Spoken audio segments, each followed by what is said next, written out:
All right, folks, we're live. Welcome, everybody. My name is Becca Meekins. I'm the Assistant Town Administrator with the Town of Northborough. I'm going to just get us started and formally begin this first meeting of the Northborough Diversity and Inclusion Committee. Welcome to all of you. Thank you for being here. It is December 3rd, past 7 p.m. I do have to just read a brief introduction about virtual meetings. So pursuant to Governor Baker's March 12, 2020 order suspending certain provisions of the open meeting law and the Governor's March 15, 2020 order imposing strict limitation on the number of people that may gather in one place, this meeting will be conducted via remote participation. No in-person attendance by members of the public will be permitted. This meeting will be live streamed, but will not have an option for public participation. People interested in viewing this meeting live can visit the Northborough YouTube live videos link, which is on our posted agenda, which you can find on the town's website. So that being said, welcome to all of you. I think it makes sense to probably start with some introductions. So I don't know if we want to just go around. Like I said, my name is Becca Meekins. I do work for the town. I've been with the town for about 2 months now, so I'm also new to the town. Prior to this, I did work for the town of Grafton. I am not a native of Massachusetts. I'm actually from Vermont originally. So I'm really excited to get started with all of you and get to work on this great committee. So Tim, I don't know if you just happen to be the left of me on my screen, so you want to go next? Yes, that makes sense. Tim Kainland with the Board of Selectmen. I have had the opportunity to speak with just about everybody here through the interview process, and I am really excited to have the chance to work with all of you. I'm really excited about the work that we have ahead, and I really believe that we're going to be able to put together something that's going to have a positive and long-lasting impact on the community. So I just wanted to thank you all again for taking the time, investing the time to take part in this and in investing it in the community. So thank you very much. Yeah, that's all.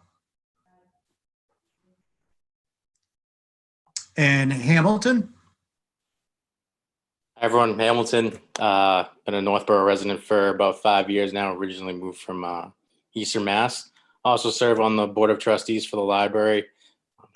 Very heavily involved in the town. I do like the town. It's been one of the most welcoming towns I've ever moved to. So happy to be here. And it may be the first time where I've actually felt hopeful in the changes that are coming because of this new diversity and inclusion committee we're creating here in Northborough. Miriam? Hi, I'm Miriam. I have grown up in Northborough. I went to Milliken. I graduated from Algonquin in 2019. I'm currently a sophomore at Simmons University, where I'm studying political science and international relations. I'm currently also back home, so I'm here because, we're remote, so I'll be here for a little while. I'm really excited about the conversations we can have here and the work that we can do for our town. I think it's really important that we start in our own communities and start having discussions, especially in our towns and communities. Thank you. Virginia?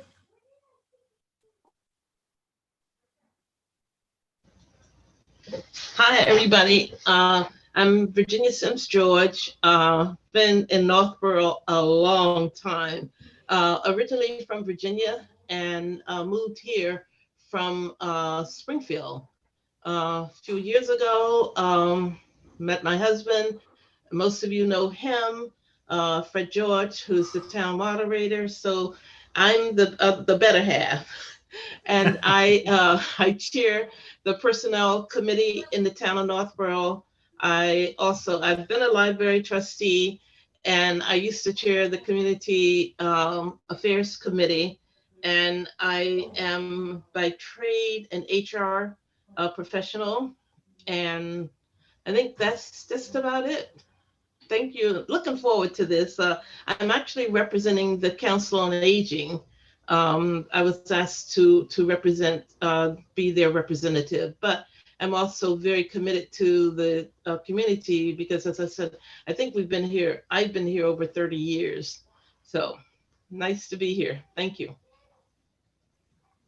Yeah, I just want to add too that Virginia was very helpful when I initially put together the statement on the Black Lives Matter movement back in I think I first made it in June and then made an edited version in August. And Virginia was very graciously helpful as we made that created that statement. Thank you, Tim. I appreciate that. Mary? Hello, everybody. I'm Mary Leach. I've been a Northborough resident for about 20 years, and I'm really excited to work with all of you. I haven't met any of you in person before, so this is even more exciting to kind of expand the circle and meet more people. I'm a realtor for a career. I've had my license for about 11 years. Before that, I worked for Lexus, and while I was there, we got pretty involved in diversity training. Before it was, I don't want to use the word popular, but before it was a more common term that we're kind of using more frequently today. And in real estate, we do a lot of training in diversity. It's becoming lots of certifications, and there's tons and tons of training, and I'm trying to take advantage of it, as much of it as I can. So hopefully I can bring what I'm learning to this group, and we can make our community more welcoming and more inviting. I really liked hearing what Hamilton said, that he felt that Northborough was very welcoming, and that's really nice to hear. I'm hoping that we can get involved in the schools and start kind of at the kindergarten level and work up and see what we can do to enact some change. Mary, we have a connection because when I was chairing the community advocate, I talked with you, but I've never met you. So nice to see you. You know what, Virginia, we actually did meet a long time ago when I first moved to town, and I was going to get involved in the community affairs committee. And then I had an illness in my family and things got shaken up, so I didn't have an opportunity, but we did have a brief introduction many, many years ago. So I remember, I recognize the name. Nice to see you and to meet you. Thank you. Thank you, Mary. Lauren? Hi, I'm Lauren Bailey Jones. I am serving as a representative from the Northborough School Committee. This is my third year on the committee. My professional background is that I am a teacher. I teach middle school science. And so in my capacity at my middle school, I serve on a similar committee that focuses on diversity, equity, and inclusion. And as well, in the Northborough Public Schools, we have a committee called the Coalition for Equity. And so we've begun our journey as well. And so I'm hoping to really sort of merge all of my learnings and bring my, I guess, my viewpoint as a teacher and a school committee member. Thank you, Lauren. And I just want to say a quick thank you to Lauren for her work on the school committee this year with everything that's been going on with COVID and all the changes and everything else, and the decisions that have, fallen to the school board. Probably wasn't something that you were anticipating when you first ran for the school board. So thank you for all the hard work that you've been doing on that committee. Thank you. You're very welcome. Lashika? Hi, good evening. My name is Lashika, but Shika is also totally fine. I am a Northborough, or have been a Northborough resident for about 18 months, so I'm kind of newer to town, but super excited to be part of this group. I am a marketer by trade, and studied that, and also have a career in marketing in the pharmaceutical space, but really looking forward to kind of bringing some of that thought process into how do we get this message out into the community, and also partnering with all of you to make our community more inclusive. And I'm also a really hardcore Golden Girls fan, so if anybody wants to talk about that offline, always happy to talk about that. That's it. So you didn't mention that during your interview. I didn't. I should have. I think that would have like sealed the deal even more. Like but... honestly, you could have opened with that and closed with that. And Oh, love it. what's their big phrase from the song? Thank you for being a friend. Thank you. Yes. Yeah, you got it. You got it. I think they're making a remake. Well, I have to look into that. I didn't hear about that. I have to look into that. We would spend the whole hour on gold on just that. Absolutely. Thank you. It's great to have you. Deidre? Good evening, everyone. I'm Deidre Writing. I have lived in Northborough for about 5 years now, just over, I guess. And I too am not a native Massachusetts. I grew up in California, but I have lived here for 20 years. So I've lived around, and my husband and I found ourselves in Northborough and are very happy here. I work at Northeastern University. I direct their office for faculty development. And a lot of my work recently does touch on our mission to make the faculty more diverse. So I do a lot with the faculty there in creating climate that is welcoming and equitable for everyone. I like Lauren, am on the Coalition for Equity with the Northborough Southborough Schools. So as you can see, this permeates like my daily life all the time. So I'm happy to spread all of that and dig in with you all. Just excited to be here. Perfect. Thank you. I guess I should also add, I don't know if I mentioned this to anybody in the interview process. In my professional capacity, I own a consulting firm, and it's kind of a weird relationship, but I'm also the president of a diversity and inclusion consulting company. And we do work with the global 500 companies. I can't mention their names because of conflict of interest considerations out in the world. But the person that started our company, if you're interested in learning about her, I wouldn't be surprised if some of you would recognize her name. But she is a globally recognized thought leader in the D&I space. So I do have some professional and academic background in this field. So just wanted to share that. I wasn't sure if I shared that during the interview process with everybody. Yeah, so it's great to have everybody here. I assume that everybody made it through the open meeting law trainings and all that, and talked with Andy Dowd at Town Hall and got all that straightened out. I do think it's important, just as a reminder, that this is a public forum. So just keep that in mind when you're making comments or sharing anything. That it is out there for the world to see, and your name will be attached to it. So it's just be aware of that. That's all. It's something that I have learned over the last 3 years on the Board of Selectmen, that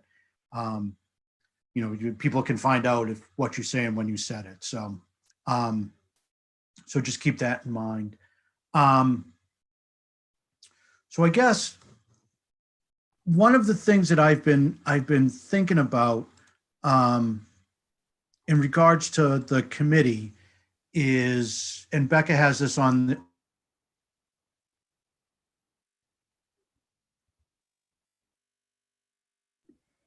Tim, you there? It just froze for a second. So freeze there. We are. It's frozen, Becca. Tim, can you hear us, Tim?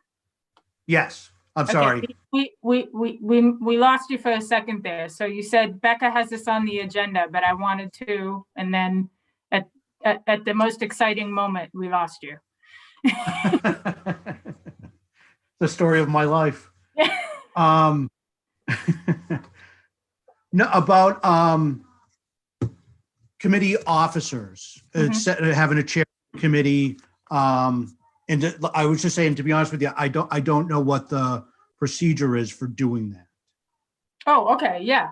So, just so everybody, just for a little bit of background. So, the town boards and committees typically have officers. Typically, the officers consist of a chairperson, a vice chair, and a clerk.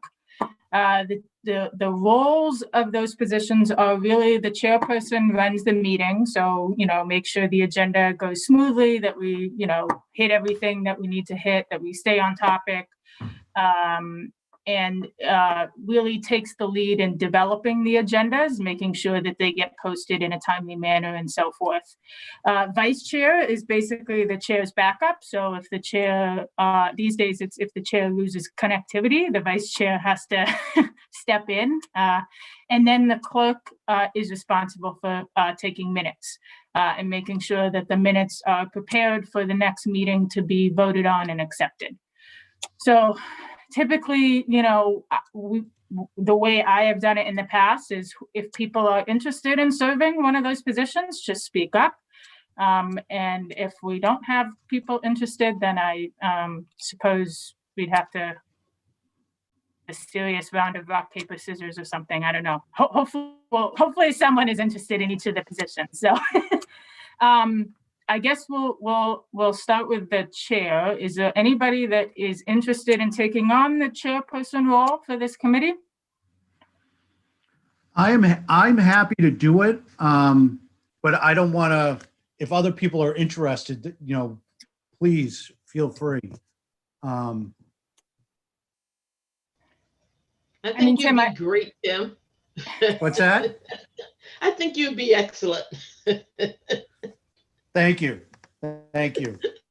Yeah, Tim, I know that you sort of spearheaded this whole thing, so I, am certainly comfortable with you taking on that role. I don't know how other people feel, but I think that makes perfect sense. Okay. All right. So I will move that we vote to nominate Tim Kainland as chairperson of the Northborough Diversity and Inclusion Committee. I'll second that. Second. Yep. I second. Okay, good. And so because we are in a virtual forum, all of the votes have to be done by roll call.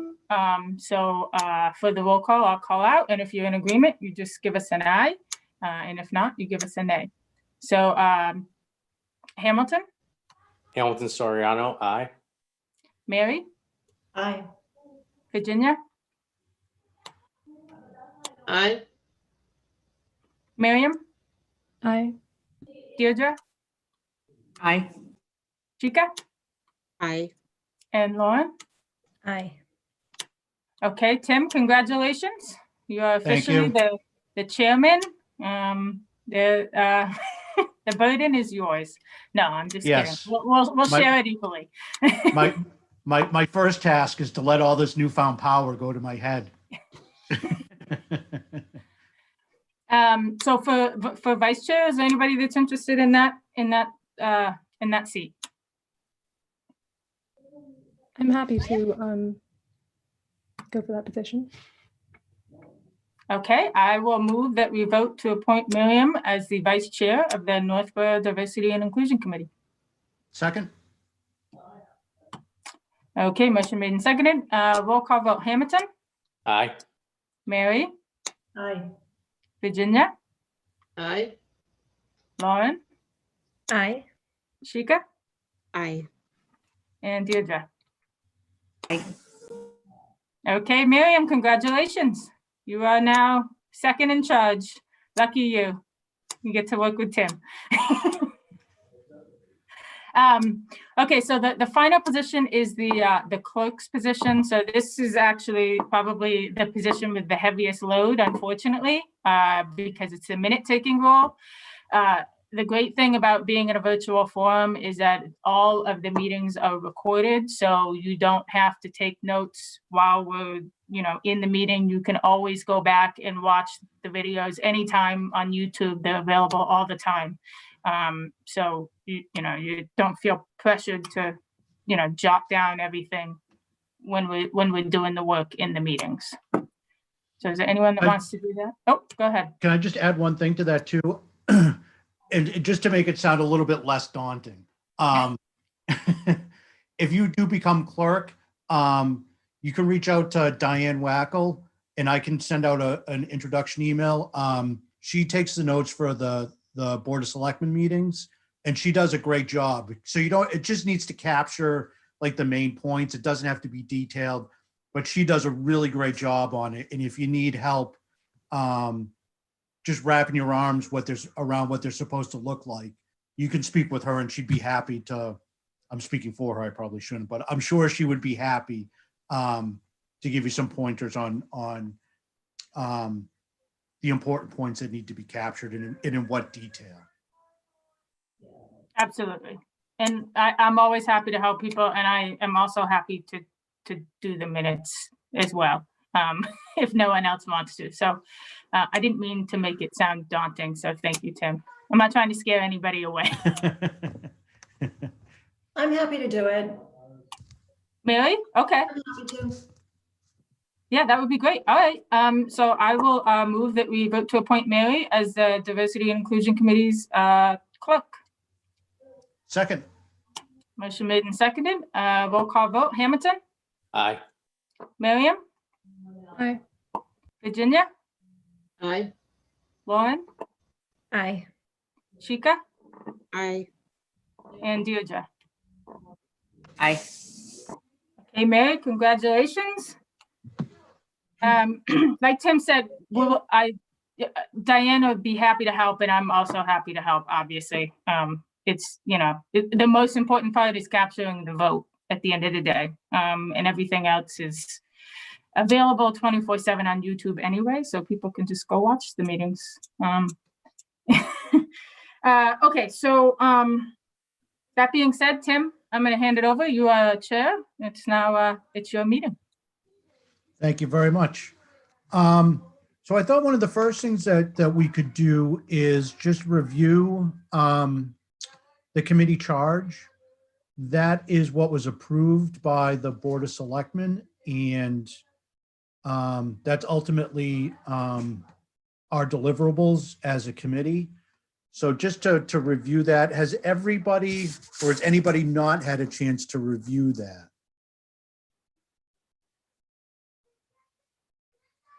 Okay, good. So I think that the most important aspect, or there are several things in here that are important. I think the first is offering the opportunities for community engagement. And I think that's going to be really important for us as a committee to engage the public, to get their feedback and really try to get a true sense of what people experience when they live in town. So I think that's going to be important. I think the challenge that we face right now is the Zoom format. I just think this format's going to be difficult to have those types of conversations with people. So my suggestion would be that we, over the next few months, as we have these meetings, to think about how we want to engage the public, and then maybe over the summer, June, July, August, something like that, once hopefully the vaccine has been distributed somewhat, that maybe we can have some sort of meetings in person, or not have to use Zoom for those types of meetings. Maybe they're more outdoor meetings or something like that. And I just wanted to get everybody's opinion on that, if that makes sense to everybody, or if anybody had any other ideas. So Tim, is the thought that we might be able to get some initial insights, maybe via Zoom, and then start to have more people give their input in the summer when we can meet with more individuals at the same time? Or are we going to hold for all insights until summertime? Or we don't know? I think for like in person, if people wanted to meet and discuss, I think we hold off, but I do think between now and then, Deirdre, I don't know if you use climate studies at Northeastern. It's a survey that really tries to capture some of the emotions, the wrong word, but Like the sentiment? Or the sentiment, that was the word I was looking for, the sentiment of the community around DE&I, or the organization. And it's a survey that if we chose to go that path, that we could construct questions as a committee and ask the town administration to share that, and then we could share, ourselves on social media and those sorts of things, and then get that information and digest it and make some decisions on direction from that. Right. We definitely use climate surveys. I'll say that it's almost like the larger group that you reach out to, the smaller their response rate in a way. Like if you're just focusing on a department, like everybody's invested, you've already been able to drum up the excitement for getting the results and having those results come to some kind of change. But if you just like blanket send it out to everyone, not everyone is invested, right? So then it becomes the last thing they want to do. I don't know if, I know there's been like school district type of surveys. I don't know if you know about those response rates. Maybe we could try to gauge how responsive people would be. Other than that, in the spring, just as we were transitioning to remote, I conducted a series of focus groups on Zoom to try to gauge gain information about interviewing faculty on virtually. So there were several like late searches that had to pivot to online interviewing. And then we were anticipating that our entire interview process the next year would be online. So we wanted to learn from them and then roll out that information broadly so that people can, organize their searches. So, and it was, we had a great response. Like everybody we asked agreed. We were able to quickly find a time. And then we just wrote a script and asked the question and then open response. So I'm curious what you think would be better in person. I think I agree with you, like those things are better in person, but do you have a sense of, I guess, why you think it wouldn't work as well via Zoom? Well, I think your point on focus groups is great. I didn't even think of that. That's an excellent point. It was just more, I'm very hopeful that we get a lot of interest in the work that we're doing. And I'm really hopeful that if we put out a call that we are looking for public input, or if we have a public session, that we get more than 2 or 3 people. I'm really hopeful that we get, we had 18 people apply for the committee. So I'm hopeful that we get 18, 20, 25 people that want to participate. And I think with that level, it's just too much for a Zoom meeting. Because then you Got it. So you were thinking more like people. A town hall type of. Yeah, like I just think back to like when we have Board of Selectmen meetings in the office and there's an issue in town that people are passionate about, and they come to the meetings, they sit at the desks, they make their comments, there's a give and take, other people can hear their comments, make comments on, like it's just a more give and take environment. It makes it easier when you can actually see the person and ask them questions, whereas here it just doesn't make for, because you're constricted by time. Like there's just elements that make it difficult. And I think around this topic too. I mean, if it's paving roads, it's one thing, but. I agree that type of interaction sounds very fruitful. There are webinar settings for Zoom that the school committee uses where attendees can raise their hand and then be promoted as a panelist to speak. And then depending upon whether the committee decides to have a back and forth conversation or whether it's simply a comment. So that has happened at least at the school committee level.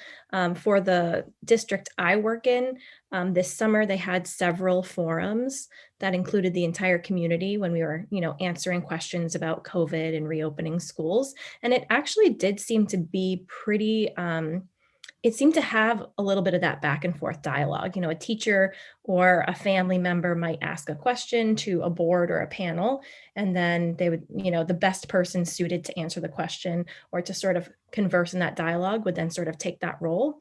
So I don't think that Zoom is necessarily as limiting maybe as it could be, because people are so used to Zoom now. It's sort of our lives.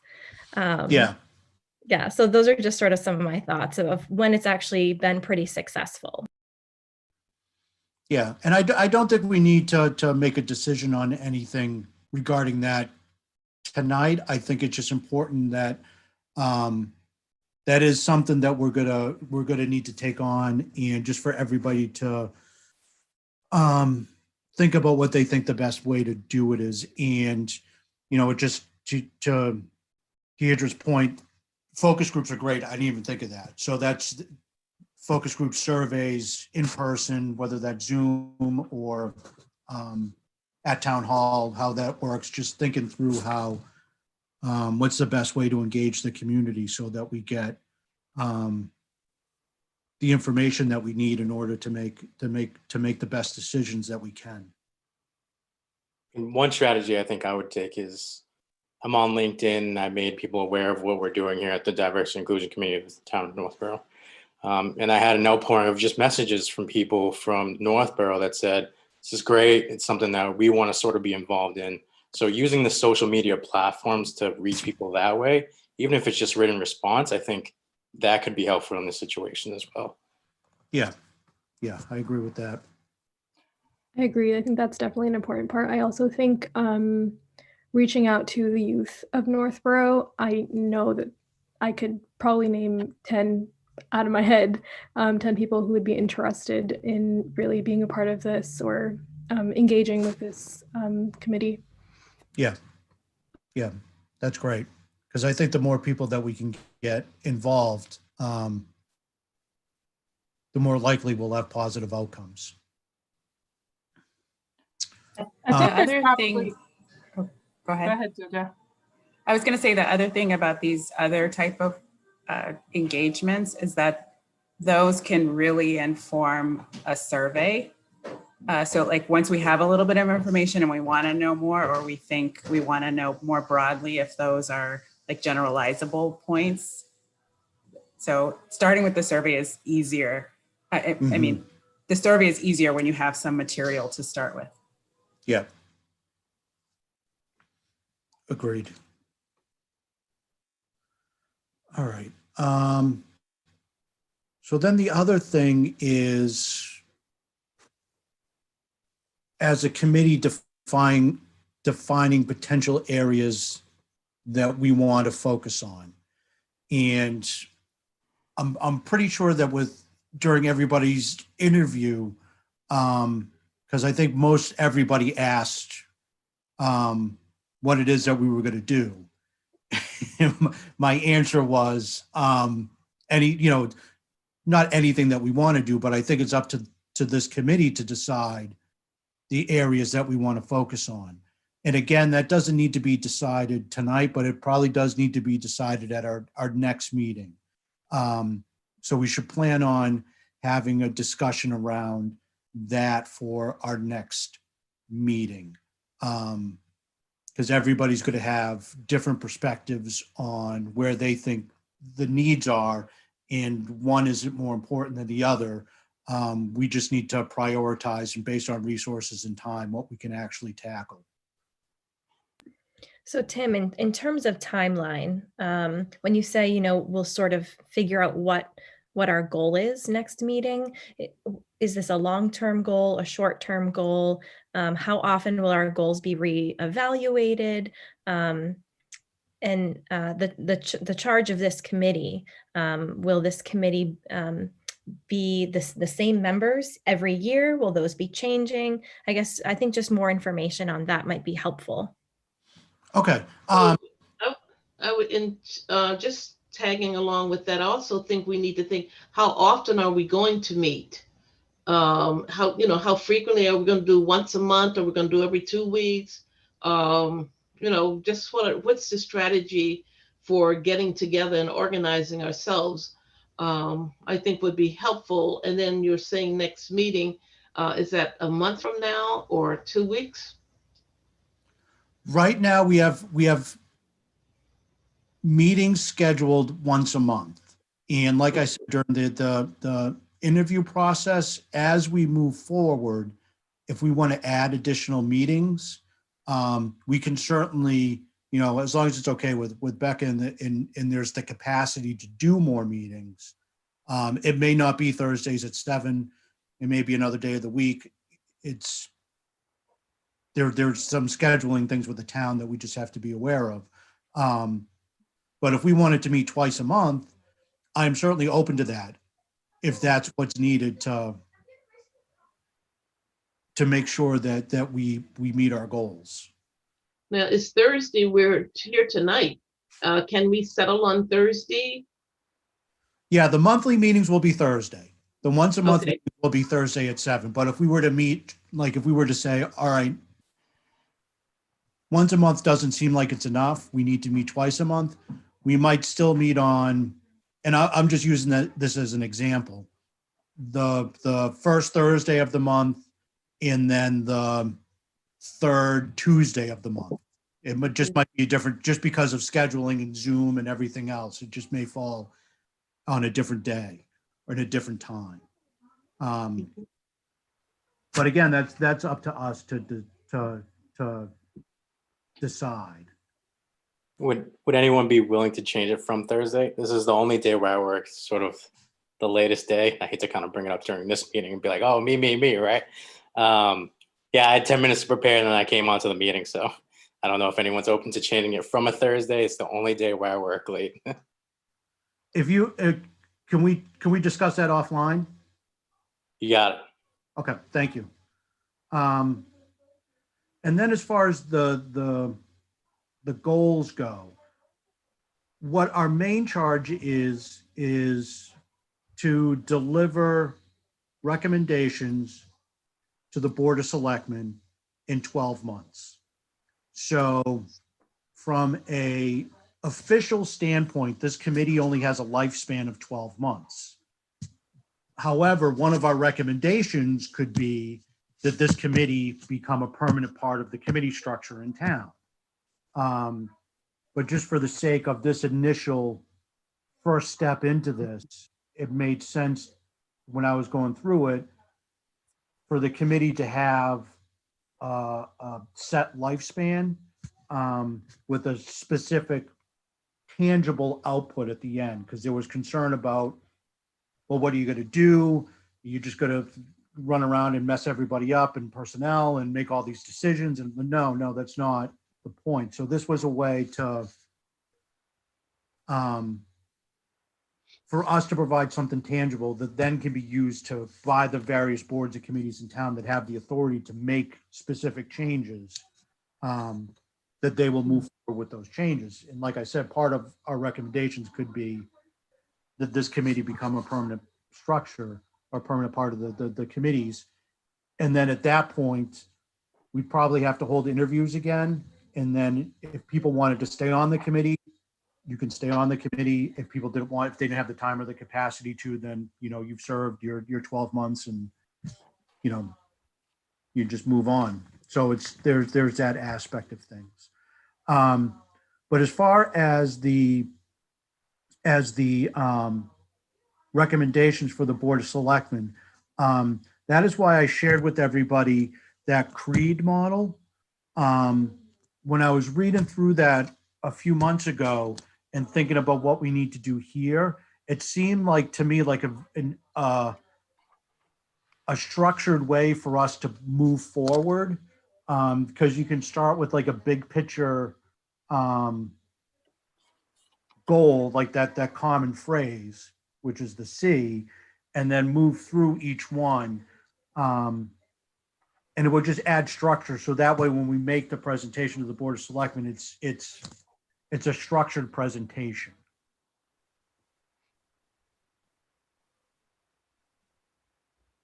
Okay. Makes sense. So Tim, to summarize, it sort of sounds like we are collecting data, probably mostly qualitative data, by reaching out into the community, talking with people in our town, and then figuring out what our community needs, and then presenting that to the Board of Selectmen for further work for long-term goals. Was Right. that like pretty comprehensive? Yeah. Like a lot of during the interviews, a lot of people mentioned their kids in the school system, and not that there's, and Miriam, you know this better than anybody because you've been through the school system most recently. So are there issues that need to be addressed at the schools? Is it the culture of the schools? Is it the curriculum of the schools? Is it the student body? Is it the teachers? Are there things in the school that need to be addressed? And I think that's probably going to be an important part of what this committee, part of the suggestions and recommendations that this committee makes is going to be how it impacts the schools. So by using the CREED model, you come up, all right, we got to address the schools. What is the common purpose that we want to address at the schools? And then moving through the model that way. So then when we go and make the presentation for the Board of Selectmen, each area that we want to address, we have a tangible model that we can walk people through and say, this is what we want to achieve. This is how we do it. These are the recommendations that we make. So Tim, another question that comes to my mind, when you were doing your interviewing, did anything stand out, the people feedback that people passed on, like people who are new to town or they've been in town for a while? Were there concerns that were already, voiced that you could share with us? There wasn't. I personally didn't hear anything during the interview process that was overtly negative. That people have had really horrible experiences in town, and that could just be a matter of being in an interview process and being on a Zoom and being on public TV, that people just weren't comfortable sharing those types of stories. But you did hear a lot of people with concerns about their kids and making sure that they want to leave something behind for their kids that's diverse and equitable and inclusive for all their kids. And that's what I want. That's why I am doing this. It's my own selfish reason is for my kids. They need to grow up in a world that's open, caring, embraces everybody. That's the world that I want them to have. So we did hear a lot of that. Honestly, one thing that stuck with me through, and if I'm talking too much, everybody just, raise your hand and tell me to be quiet. I don't want to ramble on and cut everybody off. One thing that really stuck me was during the interview process, which was an angle I never thought of, was for Mary being a real estate agent, and how do we make the community more welcoming to people that want to move into Northborough? And what do people actually see when they come in here and look at our school systems and look at a home and look at our neighborhoods? What are they seeing? A lot of white. Yeah, like I know what I see. Like a lot of white, and it needs to change, and it can change. And I hear it often with families that are coming in from other communities, and they don't see the diversity, and you may not see it driving down the street, but I think we can do better. I know we can do better. And I feel that the best place to start is with our young kids. Now my kids are out of school. They've been through the Northborough school system. They're graduating from college. But when my kids went to Proctor and they went through Milliken and they went through Algonquin, I never once heard the term diversity. It wasn't discussed. We had cultural fairs where you brought in a certain food dish, which I know they still, I think, do at Milliken, but we can do so much more, and we can, you know, start with the teachers, start with the school committee members, and ask, you know, what do you see, and where are the windows of opportunity that we can get into, and we can create opportunities for more events, more multicultural events, and that we have, you know, advertisements. We have these wonderful veterans, you know, all the way through town. Maybe we can do something multicultural all up and down Main Street to really show that we are a very welcoming, inclusive community. Because when I bring clients through Northborough, you can't see that. You can't. Yeah. And that is a perspective that I have never thought of. And I just thought that came out during the interview process. And I thought that was, like, everybody brought great perspectives on things, but that really struck me. I grew up in Northborough. My family moved here in 77. So when I first moved here, there was a couple houses and a lot of cornfields. So the town has changed quite a bit since I just want to ask one thing. Deirdre and Lauren, you guys had mentioned that the school committee has, or the school district has, some sort of diversity council that's already, like, actively doing this kind of work to impact the school district. Is that accurate? Okay, so I want to just the scope of this committee ultimately is to make a recommendation to the Board of Selectmen.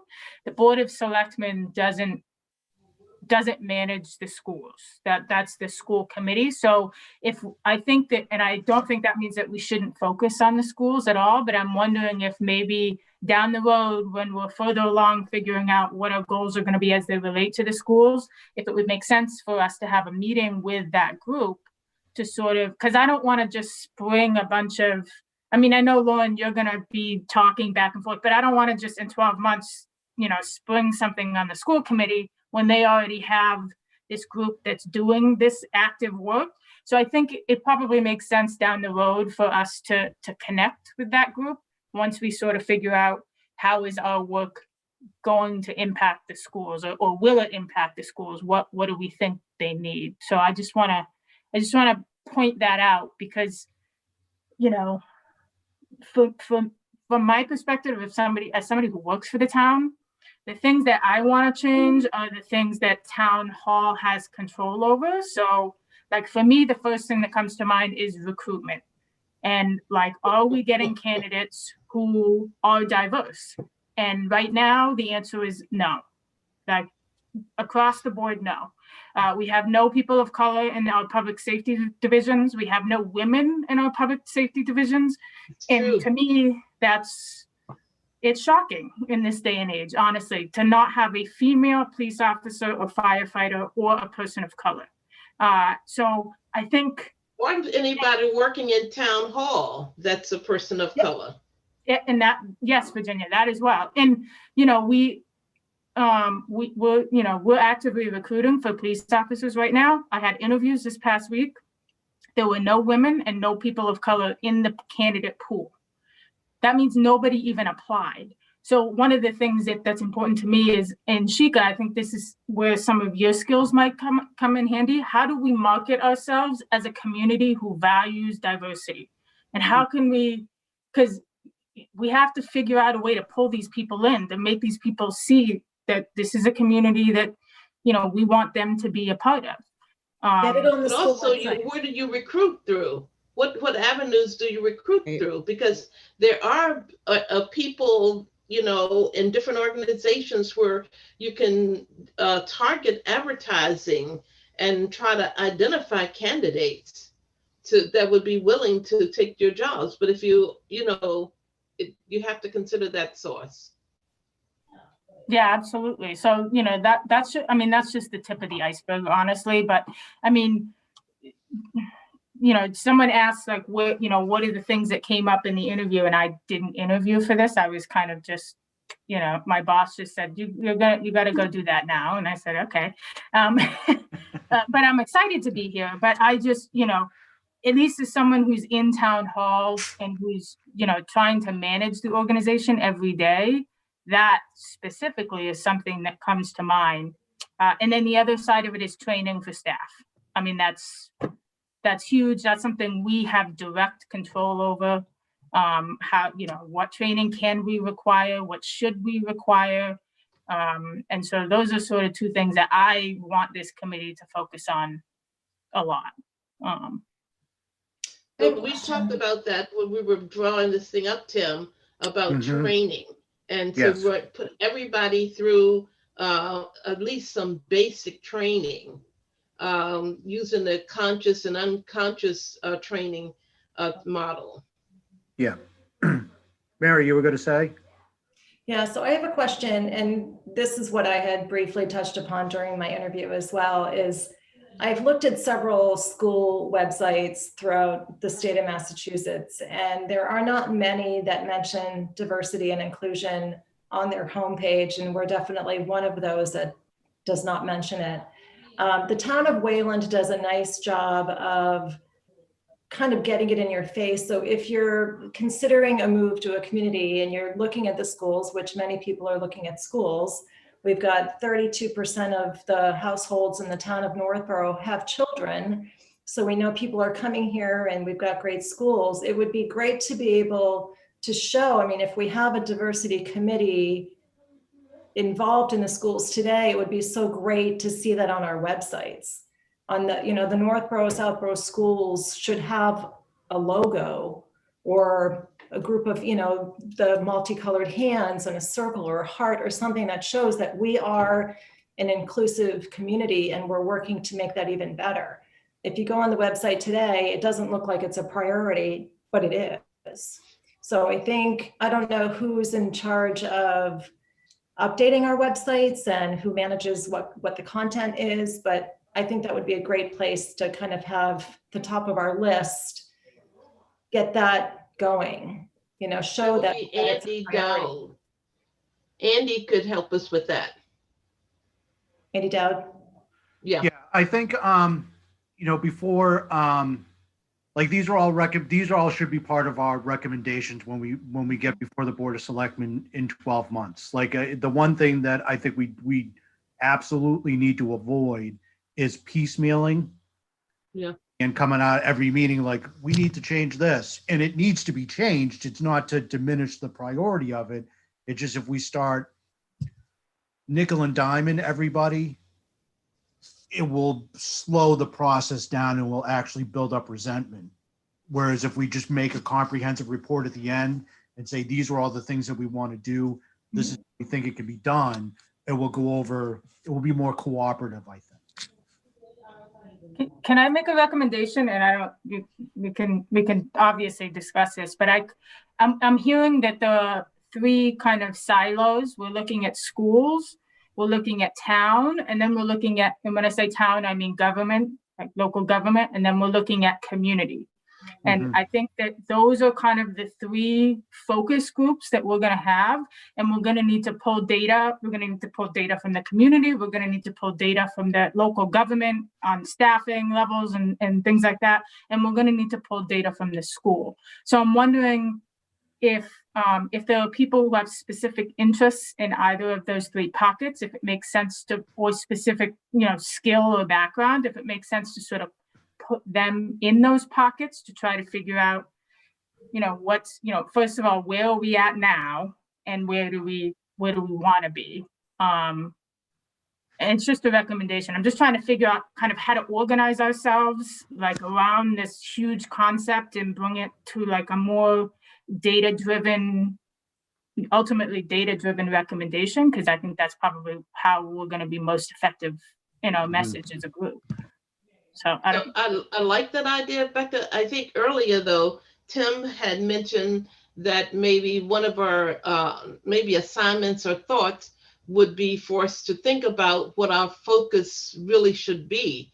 So I think this conversation is very helpful, and we're getting some ideas, and I would suggest that I think I love what you're saying, that we take what you said, take the discussion and come back to our next meeting with some recommendation thoughts around what we think are some of what our focus areas should be. And then, as you're saying, Tim, at that time, we could sort of just then, put together our goals, and if we need to have committees or whatever, however we're going to tackle that, sort of, do it in a planful way.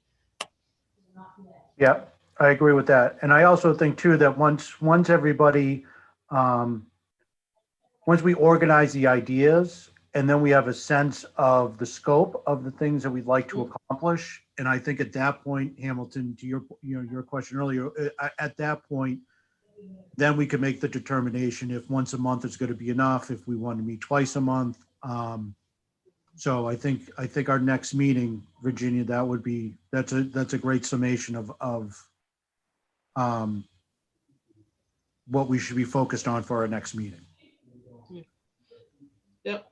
I think I want to just, as I'm listening and I'm thinking, I hope that I don't want us to get bogged down in too much or going in the wrong direction. Like it took forever and it was a massive one for the town planning or whatever, that they just finished. And maybe there's some data there that could also help us once we decide what we want to do.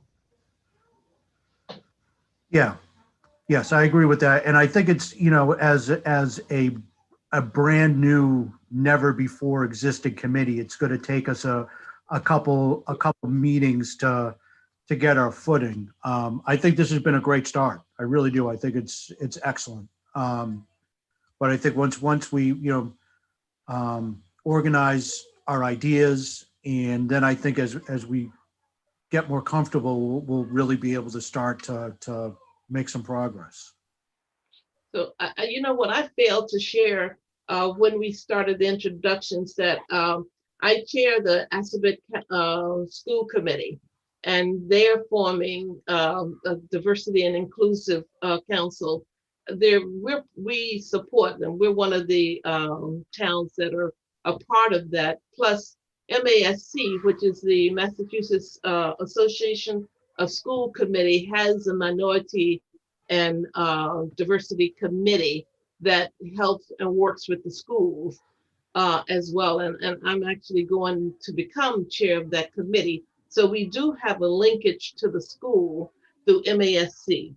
And Lauren, you're probably familiar with that. And I think I've seen you at the conference at Hyannis. But anyway, we have some resources, so we don't have to really focus so much on the schools once we start.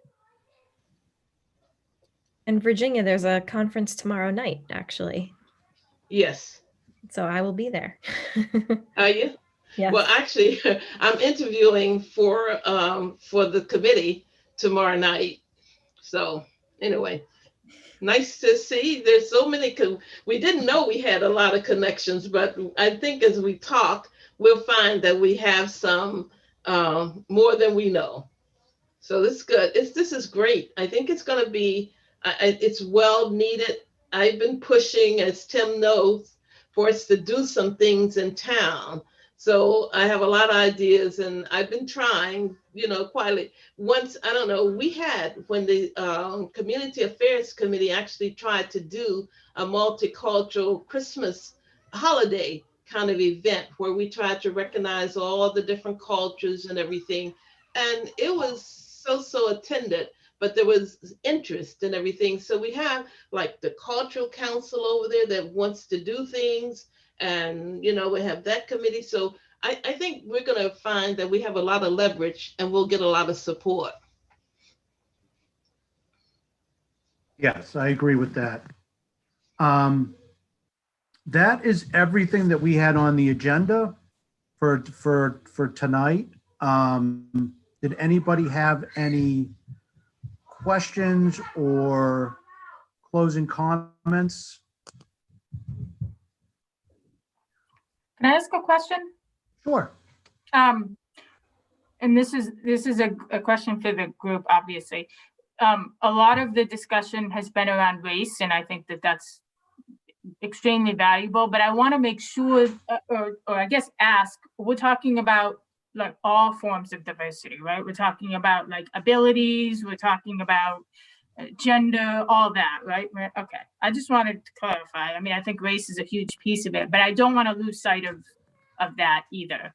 Because So we sort of usually talk about underserved population, which would take in consideration gender, issues, all the different things, but you're absolutely right. It's just not about color, in my opinion. Yeah, no, absolutely. I think it's funny from the way I am working in diversity and inclusion, I am the most often forgotten person in the conversation. When you talk about diversity and inclusion, which I totally understand, but it's important that you include everybody because you need to get everybody involved. So it's just, to your point, Becca, yes, it's everybody. Thanks for calling that to our attention, Becca. Just checking. No, that's great. We're going to have a lot of fun. Oh, God. I do hope it's fun. I really do. I think it will. Oh, yeah. I think it will be. I'm looking forward to it. I'm very excited. I think it's. I shared with the woman who started the company I work with that we were doing this, and we're one of the few communities in the state that has taken this on, which is awesome and distressing at the same time. It should be something that's deeply ingrained in every community, and it's, I'm just proud of the fact that we have a great group of people in town that are willing to take this on and do the work. So I'm excited.